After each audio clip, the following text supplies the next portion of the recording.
And now, tracking some international news for you. Canada's Liberal Party is set to elect a new leader today to replace Justin Trudeau as Prime Minister and take charge of confronting the threats posed by US President Donald Trump.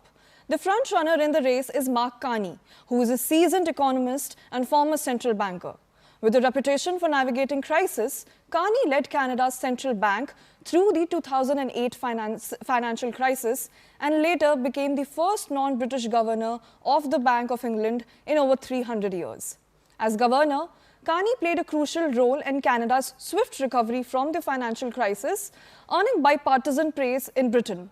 His strategies included cutting interest rates to 1%, collaborating with bankers to sustain lending, and reassuring the public that rates would remain low.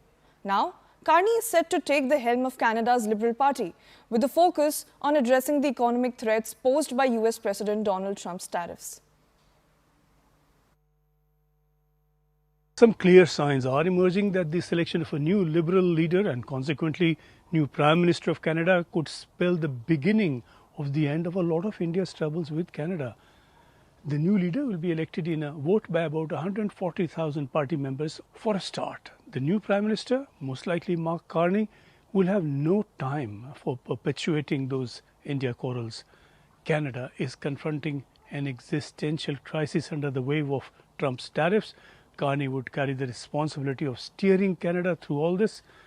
Carney is former governor of the Bank of Canada. He guided Canada through the 2008 financial crisis, and later he at the least minimized damage to the British economy as governor of the Bank of England through the Brexit days, after warning that Brexit would damage Britain.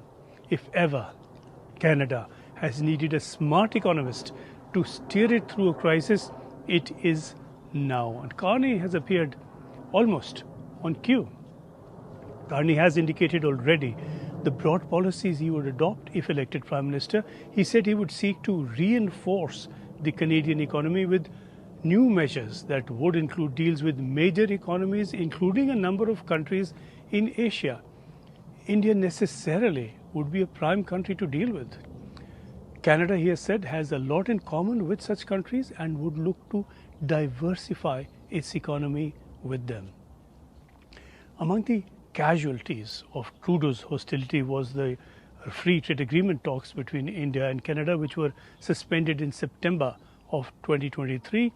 A restart of those talks would be entirely in line with the direction in which Carney has indicated he would like to take Canada. And if not Carney, almost certainly the other top contender, Chrystia Freeland, or really any other who may become Prime Minister. Whoever it is, this is looking like turnaround time between India and Canada. The Nijjar case that has been the source of so much of the friction may be kept on the legal rather than the political track.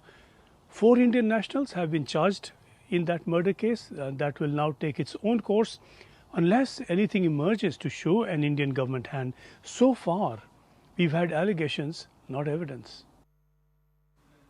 The last hour. Anything can happen between the bells. But what happens during the last hour is what matters the most.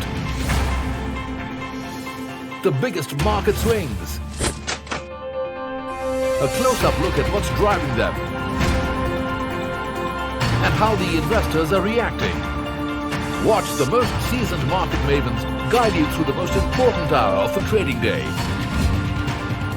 NSE Closing Bell.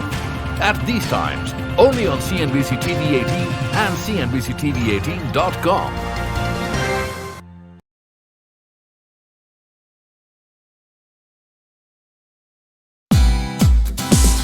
Hey, thank you for watching this on CNBC TV 18. Hope you liked it. For more such interesting news and updates, follow CNBC TV 18 on all the social media platforms.